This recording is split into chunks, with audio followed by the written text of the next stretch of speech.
الحمد لله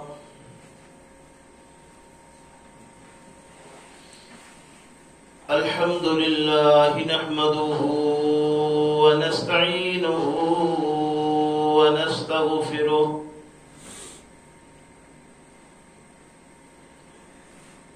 ونعوذ بالله من شرور أنفسنا ومن سيئات أعمالنا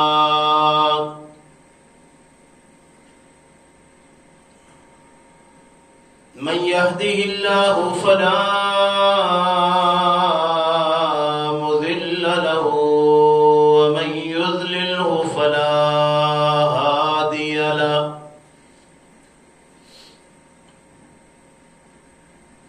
ونشهد أن لا إله إلا الله وحده لا شريك له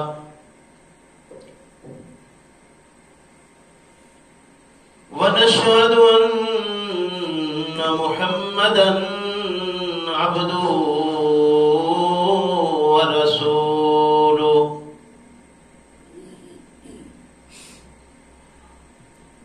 أما بعد فإن خير الحديث كتاب الله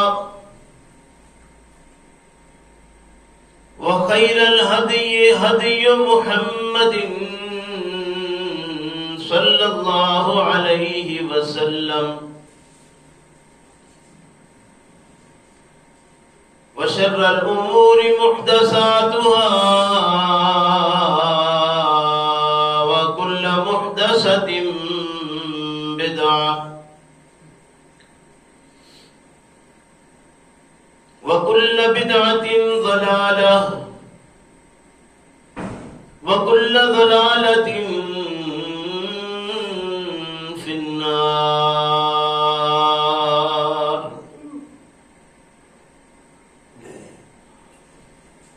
فأعوذ بالله من الشيطان الرجيم بسم الله الرحمن الرحيم يا أيها الذين آمنوا أوفوا بالعقود أحلت لكم بهيمة الأنعام إلا ما يتلى عليكم غير محل الصيد وأنتم حرم إن الله يحكم ما يريد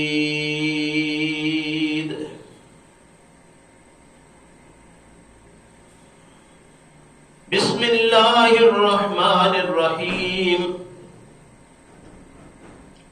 اللہ کے نام سے جو بہت مہربان بہت ہی پیار کرنے والا ہے. پڑھو پڑھاؤ اور سمجھو سمجھاؤ آنے والے مضامین کو.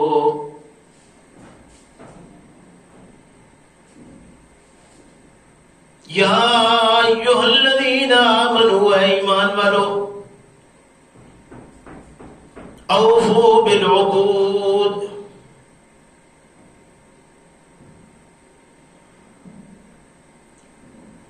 پورا کرو اپنے وعدوں کو. احلت لکم حلال کیے گئے تمہارے لیے بہیمۃ الانعام چوپائے مویشی چرنے والے جانور. الا ما یتلی علیکم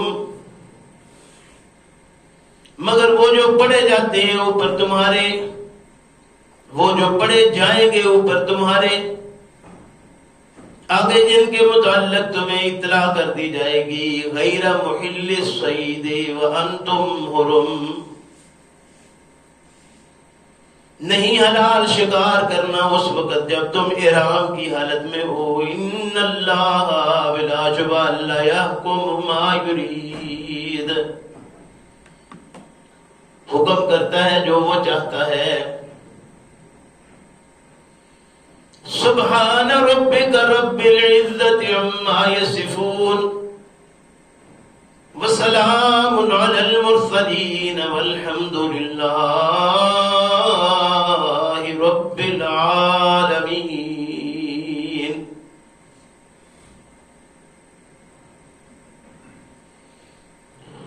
سامعین محترم، جیسا کہ آپ سب کو معلوم ہے کہ آج جو ہمارا مسلسل سبق جاری ہے جمعہ کے اندر، اس میں سورہ المائدہ شروع ہو رہی ہے.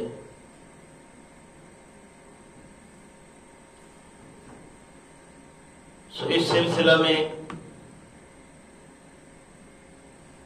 پہلے اس سورہ مبارکہ کا ایک تعارف اور پھر اللہ کے فضل و کرم سے اس کے بعد اس میں آنے والے مضامین کو غور اور توجہ کے ساتھ سمجھ کر سننا اور سمجھنے کے بعد اللہ سے اس بات کی توفیق طلب کرتے ہیں کہ اللہ ہمیں اعمال اپنے ان قرآن کریم کے احکام کے مطابق بنانے کی توفیق عطا فرمائے.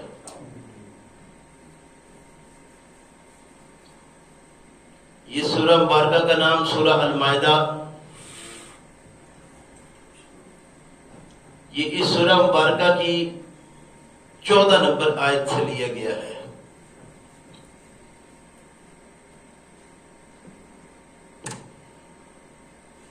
چونکہ سورت مدینہ طیبہ میں نازل ہوئی اس لیے یہ مدنی سورت کہلاتی ہے. موجودہ ترتیب میں اس کا 5واں نمبر ہے. سورہ فاتحہ، بقرہ، آل عمران، النساء اور اس کے بعد یہ المائدہ.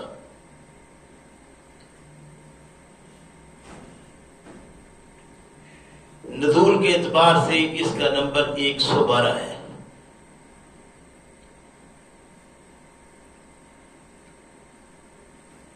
گویا یہ وہ سورہ مبارکہ ہے جو پیغمبر اسلام صلی اللہ علیہ وسلم کے مدینہ طیبہ کے بھی آخری ایام میں نازل ہونے والی صورتوں میں ہے.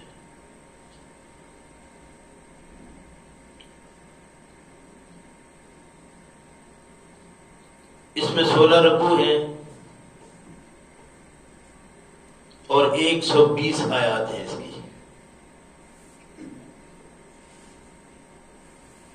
زمانہ نزول اس کا کچھ اس طرح ہے کہ صلح حدیبیہ جو 6 ہجری میں ہوئی، یہ صلح حدیبیہ کے بعد نازل ہوئی صورت ہے جو ہجرت کے 7ویں، 8ویں یا 9ویں سال میں تقریباً اس کا جو زمانہ ہے وہ بتایا جاتا ہے.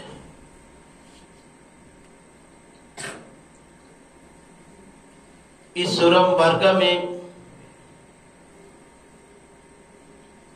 حلال و حرام کی ہدایات اور یہود کی جو خرابیاں تھیں ان کو، جو غلط کاریاں تھیں ان کو صراحتاً اس میں بیان کیا گیا ہے.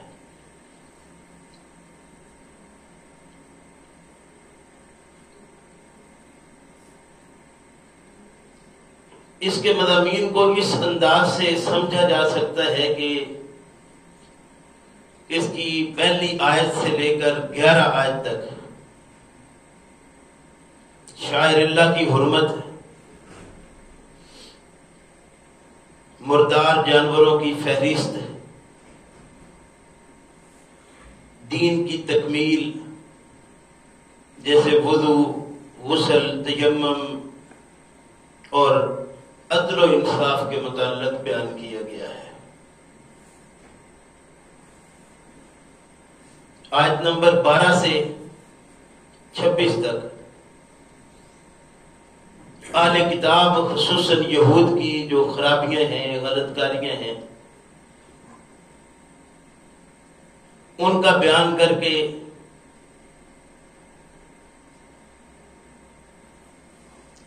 ان یہود کا ذکر کیا گیا ہے جنہوں نے سیدنا موسیٰ علیہ السلام کے ساتھ مل کر جہاد پر جانے سے انکار کیا تھا۔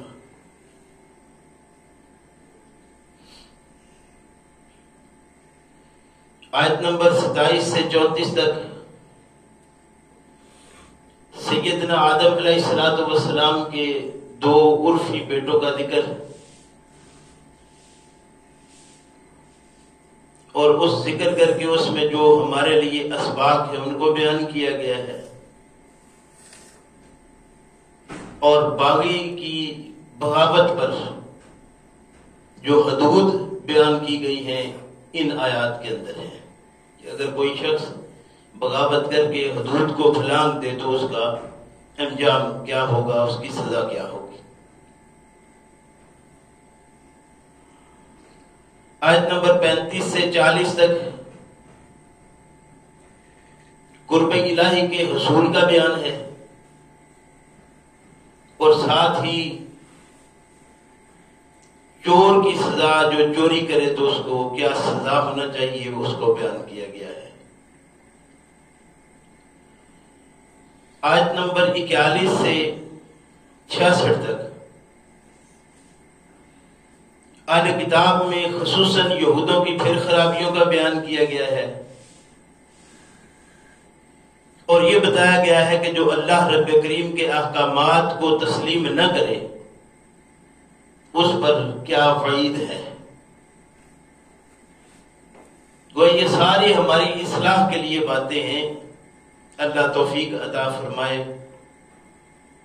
آیت نمبر 67 سے 82 تک نبی کریم صلی اللہ علیہ وسلم کو احکام الہی جو اللہ رب کریم نے دیے ہیں ان کو اعلانیہ اور بلا خوف و خطر بیان کرنے کا حکم دیا گیا ہے، اور عیسائیوں کا سیدنا عیسیٰ علیہ السلام کو اللہ کا شریک بنانا اور خصوصاً عقیدہ تثلیث پر جو کفر ہے اس کفر کی مذمت کی گئی ہے، اور ان تمام باتوں کو تفصیل کے ساتھ بیان کیا گیا ہے۔ آیت نمبر 83 سے 86 تک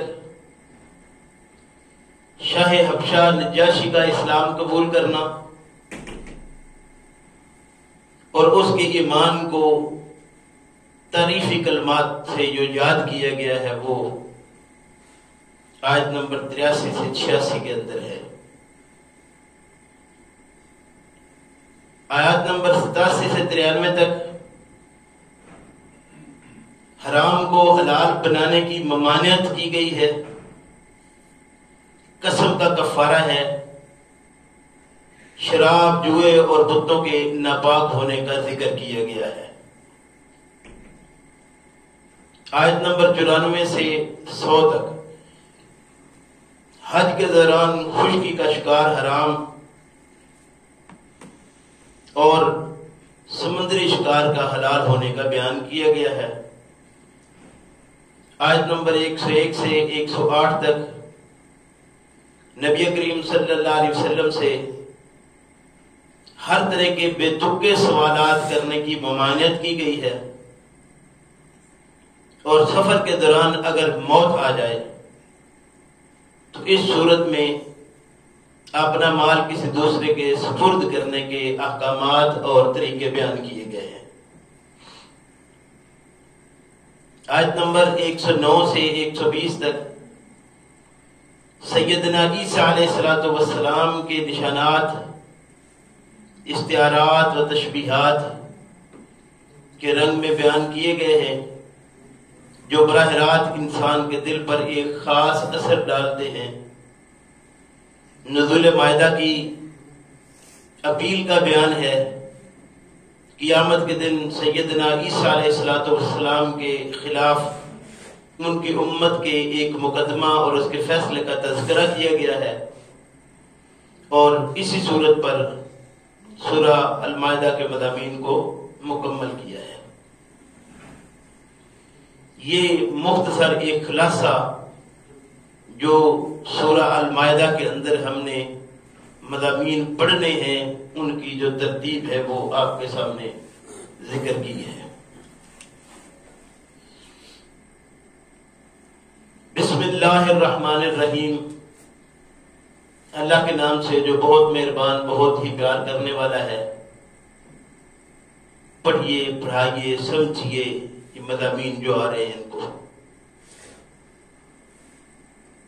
کسی بھی صورت کے آغاز میں یہ جو بسم اللہ الرحمن الرحیم تحریر کی گئی ہے، بعض نے اس کو سورت کا حصہ قرار دیا ہے، بعض نے نہیں دیا، اور ہمیں اس بحث میں پڑھنے کی ضرورت بھی نہیں۔ اتنا کافی ہے کہ پیغمبر اسلام صلی اللہ علیہ وسلم نے ارشاد فرمایا کہ جب کبھی فرشتہ میرے پاس آتا اور وہ بسم اللہ الرحمن الرحیم سے شروع کرتا تو پتہ چلتا کہ یہ نئی صورت آ رہی ہے۔ گویا اس سے یہ پتہ چلتا ہے کہ دو صورتوں کے درمیان حد فاصل کے طور پر بسم اللہ الرحمن الرحیم موجود ہے۔ یا ایھا الذین آمنوا، یہ ایمان والوں کو خطاب ہے اس سورہ مبارکہ سے، جو ابتدائی اس کی بیان کیا گیا ہے، اے لوگو جو ایمان لائے ہو۔ ایک شخص نے سیدنا عبداللہ بن عمر رضی اللہ عنہما سے پوچھا کہ عبداللہ مجھے کوئی خاص نصیحت کیجیے، قرآن کریم کے متعلق مجھے کوئی خاص نصیحت کیجیے۔ تو سیدنا عبداللہ بن عمر رضی اللہ عنہما نے ارشاد فرمایا کہ جب بھی تو قرآن کریم میں یا ایھا الذین آمنوا سنے تو فوراً کان لگا کر متوجہ ہو جایا کر،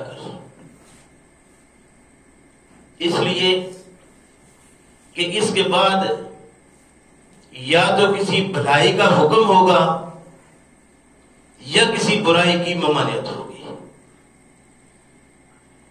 جب بھی یا ایھا الذین آمنوا کا خطاب آئے تو اپنے کان کھول لے، متوجہ ہو جا، غور اور فکر کر، اس لیے کہ جب بھی یا ایھا الذین آمنوا کا خطاب آیا ہے یا بھلائی کا حکم ہوا ہے یا برائی کی ممانعت ہوئی ہے۔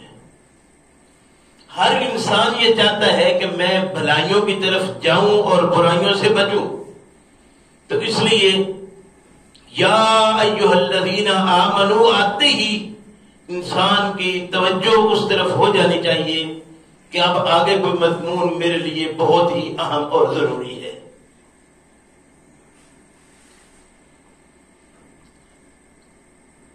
ان اوامر و نواہی میں سے جو ہم نے اب تک پڑھے ہیں، یعنی یا ایھا الذین آمنوا کا خطاب ہے تو ظاہر ہے یا امر ہے یا نہی ہے، امر ہے یا نہیں۔ ان اوامر و نواہی میں سے اس وقت تک جو ہم پڑھ چکے ہیں وہ 27 بار ہم پڑھ چکے ہیں، سورہ بقرہ، سورہ آل عمران اور سورہ النساء کے اندر 27 بار یہ یا ایھا الذین آمنوا کا خطاب گزر چکا ہے، اور یہ سورہ المائدہ سے شروع جو ہو رہا ہے یا ایھا الذین آمنوا، یہ 28واں خطاب ہے۔ اللہ توفیق دے، اگر آپ اس معاملے میں ضرورت محسوس کریں اور اس طرف کوئی وقت لگانا چاہیں تو ایمان والوں کے نام پہلا خطاب کے نام سے ایک کتاب موجود ہے علامہ عبد الکریم اسری رحمہ اللہ کی، آپ اس کو زیر مطالعہ لے سکتے ہیں۔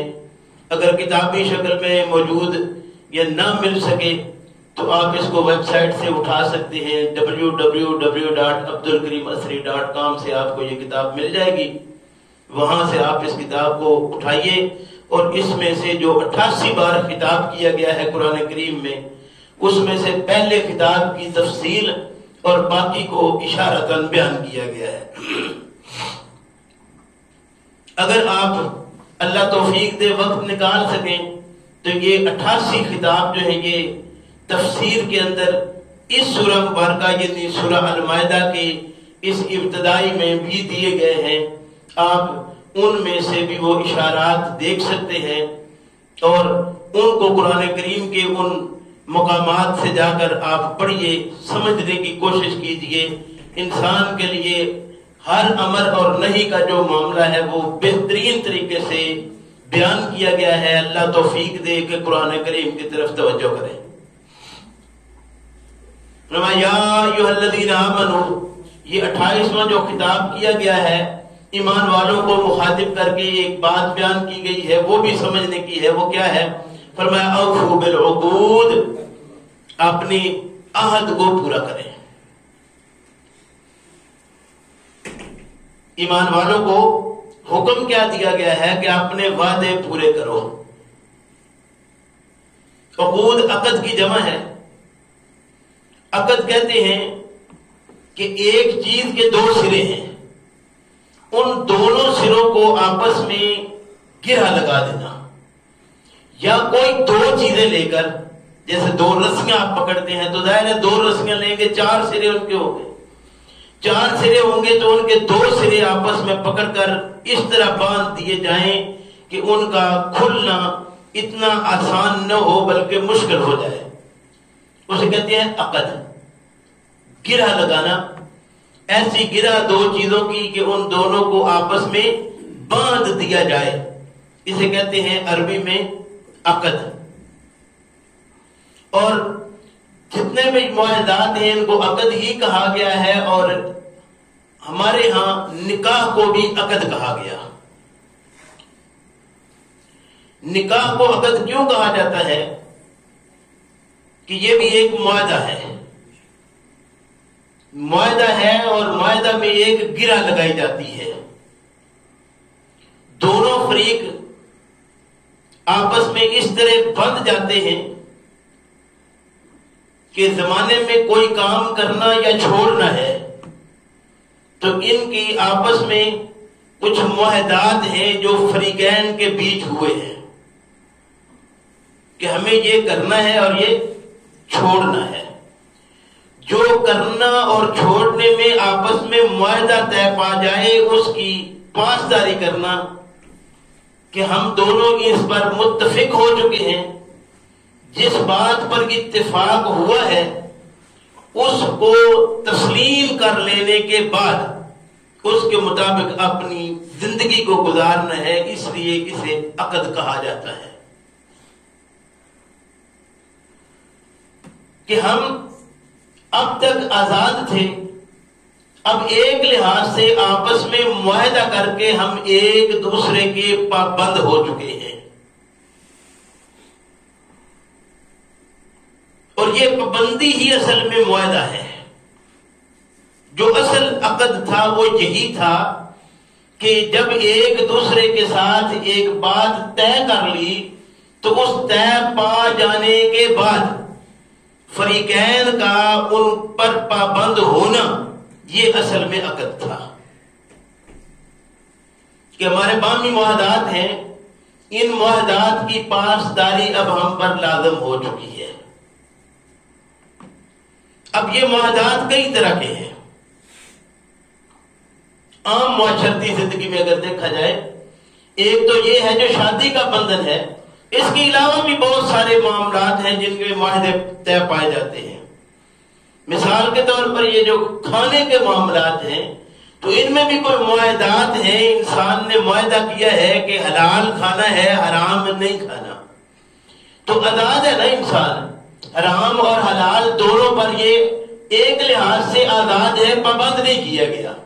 جیسے جانور کو میں نے پہلے بھی عرض کیا تھا کہ پابند کر دیا گیا ہے کہ وہ آپ بھوکا اس کو رکھیں، 1 دن 2 دن 3 دن 4 دن گزر جائیں، جانور بندھا ہوا ہے، بھوکا ہے، کوئی چیز آپ نے اس کے سامنے نہیں ڈالی، اب آپ اس کے سامنے بھنا ہوا گوشت لا کر رکھ دیں، وہ نہیں کھائے گا۔ کیوں؟ اس لیے کہ وہ پابند ہے کہ اس کو یہ اس پر اللہ نے حرام کر دیا ہے، وہ اس کے قریب نہیں جاتا، وہ بھوک سے مر جائے گا لیکن اس کے قریب نہیں جائے گا۔ انسان کو اس معاملے میں اللہ رب کریم نے آزاد چھوڑا ہے کہ وہ آزادی کے ساتھ اپنے حلال اور حرام کو دیکھے، جس پر اس کا یقین پڑتا ہے کہ یہ حلال ہے وہ اس کے قریب چلا جائے، جو حلال نہیں اس کے قریب نہ جائے۔ عقد میں بھی یہ چیز ہے، آپ دیکھیے نا کہ ایک چیز ہے جو مخصوص طور پر حلال ہوئی عقد میں نکاح کے ساتھ، اب جب تک وہ نکاح نہیں اس وقت تک حلال نہیں، لیکن یہ ایک عقد ہی ہے جس نے اس کو حلال کر دیا ہے۔ ایک ہی گھر میں رہتے ہوئے، ایک ہی سسٹم میں رہتے ہوئے ایک وقت تک وہ حلال نہیں، لیکن ایک وقت آیا کہ وہ پھر حلال ہو گیا۔ بالکل اسی طریقے سے انسان کے اوپر کچھ وقتی پابندیاں آ جاتی ہیں، جیسے وہ حلال ہی ہے، لیکن جب روزہ رکھ لیا تو اب یہ اس وقت کے لیے وقت میں اس کو حرام کر دیا ہے کہ باوجود اس کے کہ تیرے لیے وہ حلال ہے، لیکن اس وقت میں وہ ممنوع ہے جب تو نے روزہ رکھ لیا ہے۔ تو ایسے ہی کھانا پینا بھی ہے، وہ عام حالت میں حلال اور طیب ہی کیوں نہ ہو، لیکن جب روزہ رکھ لیا تو اس وقت پر وہ پابند ہو گیا انسان کہ اب اس وقت سے اس وقت تک تو کھانا پینا معاملات تیرے سارے تجھ پر جائز نہیں ہیں، باوجود اس کے کہ وہ حلال ہے لیکن تو کھا نہیں سکتا۔ جہاں یہ چیزیں ہیں کہ حلال اور حرام وقتی ہے، ایسے ہی کچھ چیزیں ایسی ہیں جو مستقل انسان پر حرام ہیں۔ حق یہ ہے کہ اگر وہ ایمان والا ہے، یعنی دعویٰ ہے نا یا ایھا الذین آمنوا کہا ہے، ایمان کا دعویٰ کر لیا ہے، اب دعویٰ ایمانی کے بعد کچھ حدود ہیں جو انسان کے لیے مقرر ہو گئی ہیں، کچھ وعدے معاہدے ہیں جو انسان کر چکا ہے۔ اب دعویٰ ایمانی کے بعد یہ وعدہ ہے انسان کا کہ میں جھوٹ نہیں بولوں گا، کم نہیں تولوں گا، فراڈ نہیں کروں گا، ملاوٹ نہیں کروں گا، زیادتی نہیں کروں گا، کسی کا ماروں گا نہیں، حلال پر ہاتھ رکھنا ہے اور حرام کو چھوڑنا ہے۔ تو یہ سارا جو وعدہ کر لیا اس دعوی ایمان کے بعد، یہ وعدہ کر لیا انسان نے، اب اس وعدے کی پاسداری لازم اور ضروری ہے۔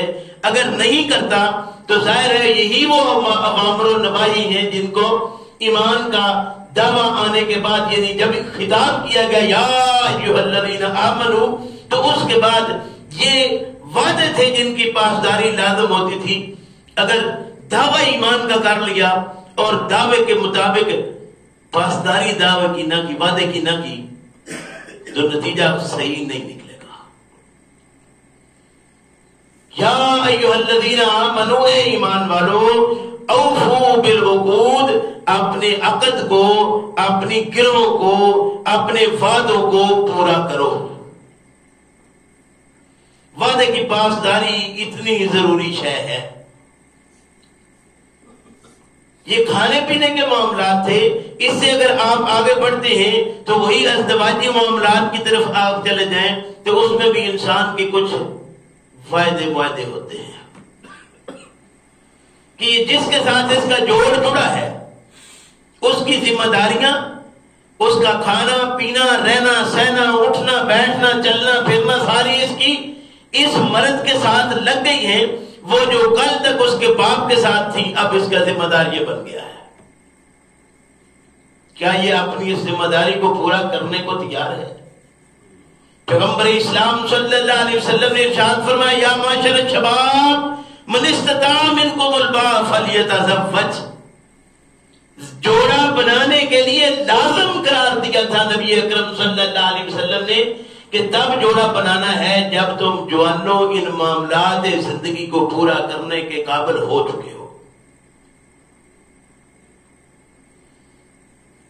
تم زمانے میں اگر یہ دیکھتے ہو کہ یہ جو آج ہمارے ہاں رواجات ہیں ان کی طرف آپ آئیے نا، کہ عورت آتی ہے کتنا کچھ اپنے ساتھ لے کر آتی ہے، وہ یعنی ضروریات زندگی ساری والدین اس کو پوری کر کے بھیجتے ہیں۔ تو آپ پہلے یہ وعدہ دیکھیے یہ پورا ہوتا ہے کہ نہیں. اس عقد کی جو پہلی گرہ لگی تھی وہ یہ تھی کہ اس کے زمانے میں جتنے معاملات تھے اس کا ذمہ دار مرد کو بننا تھا. وہ تو سارا وہ اتنا اکٹھا کر کے لے آئی ہے جو اوپر نیچے کتنا جمع پڑا ہے. اور شاید ہم سارے اپنے اپنے گھروں میں اگر دیکھیں تو ہماری ماؤں کا بھی شاید ابھی نکلا ہوا سارا استعمال ہی نہ ہوا ہو. یعنی ان کی زندگیاں نکل گئی لیکن وہ اپنا پورا جو لائی تھی وہ استعمال بھی نہ کر پائی. تو آپ ذرا ایمانداری سے کہیے کہ یہ جو اس معاملے میں ہمارے عہد تھا وہ عہد پورا ہوا یا عہد شکنی ہوئی ہے؟ ایمان والوں کو مخاطب کر کے یہ بات کہی گئی ہے یا ایھا الذین آمنوا اوفوا بالعقود، اپنی عقد کو اپنی ان وعدوں کو پورا کرو. وعدہ کیا تھا؟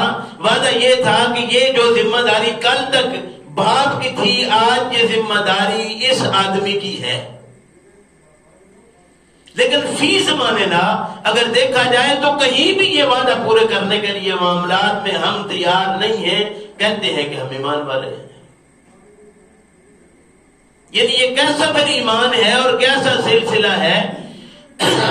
ضروریات زندگی کے مطابق ہر انسان دوسرے کے ساتھ لگا ہوا ہے، وہ اس کے معاملات میں اس کا معاون بنے، کوئی بری بات نہیں. لیکن معاونت کا یہ مطلب کہ پورا بوجھ ہی ایک کے اوپر ہو. آخر کہاں سے یہ بات آئی تھی؟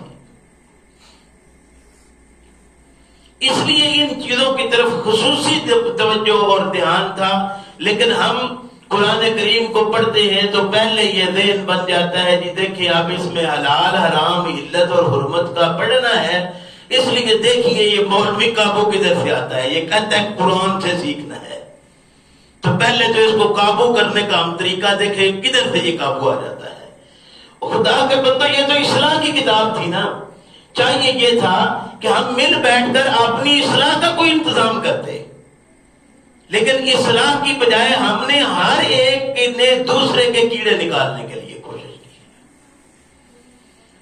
آج کم سے کم ہم جو 4 افراد ہیں وہ تو یہ ذہن بنا لیں کہ بھائی ہمیں اللہ کی کتاب کے مطابق کچھ اپنی اصلاح کر کے کچھ زندگی کا کوئی چھینٹے اپنے اوپر ڈالنے ہیں. ایسے کوئی کم سے کم ہمارے اوپر ایسی چیز نظر آئے کہ یہ مسلمانوں والی بات ہے. سارا کچھ وہ غیر اٹھا کر لے گئے ہم سے. ہمیں یہ دے گئے الفاظ اور ان الفاظ پر ہم آج تک لڑ رہے ہیں کہ کتنا ثواب ہوتا ہے، کہاں کہاں پڑھیں گے تو ثواب ہوگا، مردوں کو کس طرح بخشوایا جائے گا، اور مرنے والے کے پاس کون سی سورت پڑھنا ہے، کس حدیث سے ہمیں ملے گا، یاسین کہاں پڑھنی ہے، یہ سورہ ملک آپ کو پڑھنی ہے، رات کو تو کیا پڑھنا ہے اس میں. میرے بھائی کیا کیا اجر اس میں ملے گا، یہی چیزیں رہ گئی ہمارے لیے. کبھی نہیں اس بات کو دیکھا کہ اس میں اسباب کیا تھے. وہ جتنے اسباب تھے سارے اٹھا کر لے گئے، الفاظ ہمارے لیے چھوڑ گئے. پیغمبر اسلام صلی اللہ علیہ وسلم نے ارشاد فرمایا تھا کہ عنقریب ایک زمانہ ایسا آئے گا کہ جب زمانے میں قرآن الفاظ کے علاوہ باقی نہیں رہے گا. لا یبقى من القرآن الا رسمہ، رسم الخط کے سوا یہ باقی نہیں رہے گا. آج یہ رسم الخط ہمارے پاس ہے، اس کے اندر جو چیزیں تھیں ان میں سے کہیں ہمارے ہاں نظر نہیں آتی. اور سارے مسلم ممالک دیکھ لیجئے ہر جگہ یہی حالت ہے. چاہیے یہ تھا کہ جس طرح آج یورپ نے ہمیں یہ سہولت دی ہے کہ کوئی کیسے پہنچا ہے، وہ کہتے ہیں آ گیا انسان ہے، اچھا کچھ وقت اس کی تربیت کرو کہ یہ انسانوں والے معاملات اس میں آ جائیں. بن گئے ہیں انسان، یہ نظر آتا ہے اب یہ انسان ہے، انسانوں کی طرح رہے گا، کاغذ دے دو اس کو آزاد ہو جائے. اور ہمارے وہ ہیں جو پوری زندگی 30 سال لوگوں کو گزر گئے کہ عرب میں چلے گئے ہیں جی، اور وہاں ان کے کفالے ہی ختم نہیں ہوتے کہ تم کماؤ ہم کھائیں گے. تم مزدوریاں کرو ساری زندگی، اور ساری زندگی تم یہاں کے رہائشی نہیں ہو سکتے. کہاں کا اصول تھا؟ قرآن ان کے پاس ہے، حدیث ان کے پاس ہے، معاملات وہ سکھاتے ہیں۔ سکھاتے کیا ہے کہ کوئی ایک کام ایسا جو کتاب و سنت کے مطابق کو کہیں نظر نہیں آتا۔ آج ہمارے ہاں جھگڑے کچھ اور ہیں۔ اللہ سمجھنے کی توفیق عطا فرمائے کہ ہم کر کیا رہے ہیں، دین نے ہمیں کیا بتایا تھا۔ اچھا، یہ عائلی زندگی سے آگے نکلیے، بے شرح میں آ جائیے۔ خرید و فروخت ہے، خرید و فروخت کا کوئی ایک معاملہ آپ سامنے ڈسکس کرتے جائیے اور آپ کو پتا چلے کہ اس میں کہاں اسلام نے معاہدے سکھائے جو ہم کیا کر رہے ہیں۔ کوئی چیز لینے جاؤ دھوکا، فراڈ، چھپایا ہوا۔ پیغمبر اسلام صلی اللہ علیہ وسلم کے ساتھیوں میں ایک ساتھی نے یہ غلہ کا کاروبار شروع کر دیا۔ بلایا پیغمبر اسلام صلی اللہ علیہ وسلم کو کہ یا رسول اللہ صلی اللہ علیہ وسلم، آپ ذرا تشریف لائیے اور دیکھیے یہ میں ایک کاروبار شروع کر رہا ہوں غلہ منڈی میں، میرا بھی ایک سلسلہ بنا ہے۔ آپ صلی اللہ علیہ وسلم تشریف لے گئے، وہاں جا کر جب دیکھا بڑا خوبصورت غلہ لگا ہوا، شاندار غلہ لگا ہوا، طبیعت خوش ہوگی دیکھ کر۔ نبی اکرم صلی اللہ علیہ وسلم نے یوں بازو اندر گھسیڑا، اندر مٹھی باندھ کی باہر لایا، گیلا غلہ تھا، فرمایا آدھا خداتن آدھا خداتن آدھا خد، یہ دھوکا ہے دھوکا ہے دھوکا۔ آج ہماری ہر چیز اندر سے کچھ باہر سے کچھ ہے۔ ورنہ آپ کوئی یہ سیب کی پیٹی لے لیں، کوئی امرود کی پیٹی، یعنی چھوٹی چھوٹی چیزیں، کوئی بڑی سے بڑی چیز کی طرف آپ چلے جائیں، ہر چیز میں اندر کچھ ہے باہر کچھ ہے، اوپر لگا ہوا سجا ہوا کچھ ہے، اندر سے کچھ اور ہے۔ ایمان والا ہو اور اس کی یہ حالت ہو، کیسے ہو سکتا ہے؟ مومن بھی ہو اور دھوکہ باز ہو، مومن بھی ہو اور فراڈیا بھی، مومن ہو اور جھوٹا، کیسے ہو سکتا ہے؟ یہ دو چیزیں اکٹھی نہیں ہو سکتی۔ لیکن ہم تو اس وقت معاشرے میں معروف ہو چکے ہیں کہ جتنا دھوکا، فراڈ، بے ایمانی ساری کوٹ کوٹ کر ہمارے اندر۔ قرآن بھی پڑھے جا رہے ہیں، آپ حفاظ کا اندازہ کیجئے، شاید جتنے ہمارے ملکوں میں حفاظ ہیں آپ کو کہیں نہیں ملیں گے، لیکن وہ سارے بخشنے بخشانے کے کام پر ہی لگے ہیں، ساری زندگی وہ دنیا میں بھی اسی کام پر ہے، مرنے کے بعد بھی ان کا یہی کام ہے۔ اور ہم نے سرٹیفکیٹ جاری کر دیے ہیں کہ یہ اتنے حافظ صاحب ساتھ لے جائیں گے۔ کدھر ہے حافظ صاحب؟ ہو سکتا ہے خود اچکولے کھا رہے ہو ادھر ہے کہ حضرت جی کدھر جا رہے ہو، کدھر جا رہے ہو، تم کہاں سے آئے ہو، ذرا خیال تو کرو، کر کے کیا آئے ہو، اپنا احساس تو کرو، زندگی کیسے گزار کے آئے ہو۔ پیغمبر اسلام صلی اللہ علیہ وسلم نے ارشاد فرمایا، یاد رکھیے، منافق کی 3 نشانیاں بتائیں پیغمبر اسلام صلی اللہ علیہ وسلم نے۔ ان نشانیوں میں سے ایک یہ نشانی بتائی کہ اذا وعد اخلف، یہ وعدہ خلافی کرتا ہے، اپنے وعدے کو پورا نہیں کرتا۔ یہ کس کی نشانی تھی؟ منافق کی۔ منافق کی نشانی تھی کہ اذا تؤمن خان، اذا وعد اخلف،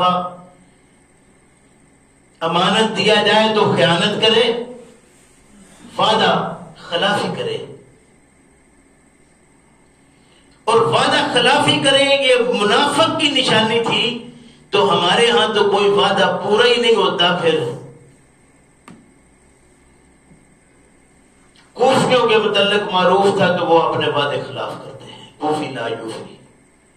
عرب میں کوفہ والوں کے متعلق معروف تھا کہ کوفہ والے کبھی وعدے کا پاس نہیں کرتے۔ آج تم وہ کردار اپنا کے پھر سمجھتے ہیں ہم کہ ہم تو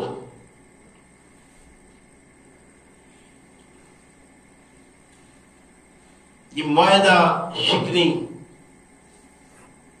اللہ رب کریم نے ایمان والا ہو اور معاہدہ شکن ہو تو یہ دو چیزیں اکٹھی نہیں. ایمان والوں یا ایھا الذین آمنوا اوفوا بالعقود، اپنے عقد کو پورا کرو، اپنے وعدوں کو پورا کرو. احلت لکم بہیمۃ الانعام الا ما یتلی علیکم. فرمایا کہ یاد رکھو تمہارے لیے جو پائے حلال کیے گئے، انعام کہتے ہیں اونٹ، گائے، بکری، یہ جانور ہیں ان کو، اور بہیمہ کہتے ہیں یہ جگالی کرنے والے ہیں. ایک وہ پالتو جانور ہیں اور ایک جنگلی جانور ہیں، لیکن جنگلی جانوروں میں درندے شامل نہیں ہیں. بہیمۃ الانعام میں بہائم، بہیمہ یہ جیسے مبہم نہیں کرتا، مبہم سے بہائم ہے، یعنی کہ بہام پیدا ہوتا ہے ان سے. اس میں یہ چیزیں بتا دی ہیں کہ بھئی یہ مبہم کچھ ہے، یعنی وہ آپ کے عام معمولات زندگی میں رہنے والے جانور نہیں ہیں. جیسے نیل گائے ہے، ہرن ہے، تو ان میں چرنے والے جانور ہیں اور وہ گوشت خور نہیں ہیں. یعنی ایسے جانور جن کی غذا حیوانی نہیں بلکہ نباتی ہے، نباتات کھاتے ہیں. تو نباتی وہ جو جانور جن کی غذا نباتات ہیں اور وہ جگالی کرتے ہیں، گھاس پھوس کھا کر پھر وہ جگالی بھی کرتے ہیں، ایسے جانور کو بہیمۃ الانعام کہا ہے. چونکہ جانوروں میں ایک جانور وہ ہے جو گھاس پھوس کھاتا ہے اور کھر بھی اس کا چرا ہوا ہے. لیکن جب آپ مزید غور کریں گے تو مجھے آج بھی یاد پڑتا ہے کہ جب اس آیت کی تفسیر لکھی جا رہی تھی تو ہم اسپیشلی گئے تھے کہاں؟ چڑیا گھر میں، اس جانور کو دیکھنے کے لیے کہ حقیقت میں وہ ایسا ہی ہے جیسے بکری، لیکن اس میں ایک چیز یہ ہے کہ وہ جگالی نہیں کرتا، جسے خنزیر یا سور کہتے ہیں. اس کی ساری شکل و شبات ایسی ہے. اللہ ارشاد فرماتے ہیں احلت لکم بہیمۃ الانعام الا ما یتلی علیکم، یعنی وہ جانور جو چرنے والے ہیں، بہیمۃ الانعام ہیں، وہ سارے تمہارے اوپر حلال ہیں مگر وہ جن کا تمہارے اوپر ذکر کر دیا گیا ہے، جو اب آگے تمہارے لیے آ جائے گی باتیں، ان کو منع کر دیا گیا ہے. جو منع نہیں ہے وہ سارے تمہارے لیے حلال ہیں. یہ بات میں نے اس لیے ساتھ عرض کر دی ہے کہ ابھی جب یہ بات آئے گی تو یہ سوال اٹھیں گے کہ دیکھیں جی اگر قرآن ہی ہے تو پھر یہ قرآن سے ذرا حلال حرام کی فہرست تو بتائیں نا. قرآن نے ایک بات واضح کر دی ہے. اب اس کے بعد آپ کا حق ہے کہ آپ عقل، فکر، شعور اپنا استعمال کریں اور دیکھ کر جو سمجھتے ہیں یہ صحیح ہے اس کو استعمال کریں. لیکن ہم تو اس بحث میں پڑے رہیں گے کہ جائز ہے کیا، ناجائز کیا ہے، حرام کیا ہے، حلال کیا ہے. یاد رکھیے حلت و حرمت کا معاملہ اللہ رب کریم کے ساتھ ہے. اللہ رب کریم نے حلت اور حرمت کا معاملہ رسول اللہ صلی اللہ علیہ وسلم کو بھی نہیں دیا. لیکن ہمارے ہاں حلال کرنے کو کس طرح لوگ لگے رہتے ہیں آپ میرے سے زیادہ بہتر جانتے ہیں. ہمارے حلال اور حرام کا سارا معاملہ رکھا ہی مولوی پر ہے، یعنی اسے کتاب و سنت پر نہیں چھوڑا. وہ سارا یہ مولوی یہ آپ کے نکاح میں وہ کیا کہتا ہے حلال کرنے کے لیے. یہ حلت اور حرمت تو اللہ کا معاملہ تھا، اللہ کے احکام کا نام تھا. مولوی بیچ میں کدھر آ گیا؟ لیکن اللہ سمجھنے کی توفیق عطا فرمائے. فرمایا احلت لکم بہیمۃ الانعام، حلال کی گئے تم پر جو پائے جو روٹین میں تمہارے سامنے ہیں، اونٹ، بھیڑ، بکری، یا وہ جو تمہارے لیے عام روٹین میں نہیں ہیں، جیسے جنگلی جانور ہیں جو درندے نہ ہوں، چیر پھاڑ کر کھا جانے والے نہ ہوں. یہ ان چوپایوں کی بات نہیں ہے، بلکہ یہ وہ ہے جو چرتے ہیں، پھر چرنے کے بعد جگالی کرتے ہیں. یعنی آپ نے اندر جو اکٹھا کیا ہے اس کو نکالتے ہیں منہ میں، اور پھر اس کو آرام سکون کے ساتھ ہضم کرنے تک اس کو پراپر طریقے سے جگالی کر کے اس کو کھاتے رہتے ہیں. اور پھر اپنے یعنی 2 میدوں والے دوسرے لفظوں میں ان کے ہاں 2 میدے ہوتے ہیں. ایک وہ ہوتا ہے جس میں یہ محفوظ کرتے ہیں، اور دوسرا وہ ہوتا ہے جو آرام سے جب بیٹھتے ہیں نا تو بیٹھ کے وہ جگالی کر کے اس کو نکالتے رہتے ہیں تھوڑا تھوڑا کر کے، اور پھر ہضم کر کے اپنے خوراک کا حصہ بناتے رہتے ہیں. فرمایا الا ما یتلا علیکم، مگر وہ جو پڑھی جائے اوپر تمہارے، یعنی جن کے متعلق تمہیں بتا دیا جائے گا. غیر محل الصید وانتم حرم، شکار بھی تمہارے لیے حلال نہیں اس وقت جب تم احرام میں ہو. یعنی احرام کی حالت میں شکار کرنا بھی جائز نہیں ہے. وہ شکار جو پانی کا ہے، یہ بات بھی یاد رکھیے. غیر محل الصید، وہ حلال شکار جو تمہارے لیے ہے وہ وانتم حرم، جب تم احرام کی حالت میں ہو تو وہ تمہارے لیے جائز نہیں رہے گا. ان اللہ یحکم ما یرید، اللہ جو چاہتا ہے وہ حکم کرتا ہے. اللہ ہم سب کو سمجھ کی توفیق دے. ربنا لا تزغ قلوبنا بعد إذ هديتنا وهب لنا